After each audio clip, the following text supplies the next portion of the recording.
Welcome to the Slop Farm. Enjoy the video. You begin by preparing your device and getting the core app. Install an iOS-style launcher and matching icon pack. Once installed, open the launcher and set it as default. This replaces your home screen.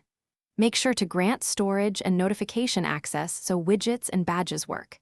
If you sideloaded an APK, enable installation from that source. Otherwise, use the Play Store for safety. These steps put the foundation in place, so subsequent customization behaves like the real iOS layout.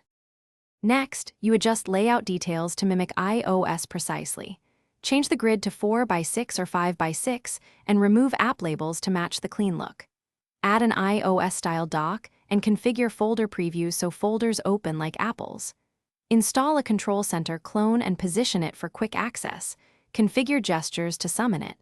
Once done, place widgets and resize them for consistent spacing, and test app animations so transitions feel smooth and native. Finally, apply the icon pack, tweak icon size, and enable notification badges so your home screen looks authentic. Lock the home layout to prevent accidental changes and test gestures, folders, and animations across apps. Make a backup of launcher settings now so you can restore quickly. If anything goes wrong, animations stutter, widgets fail, or gestures misbehave, clear the launcher cache, reboot, reinstall the launcher, or reset the default home app. That sequence resolves most problems. Thanks for watching. Consider subscribing if we helped you today.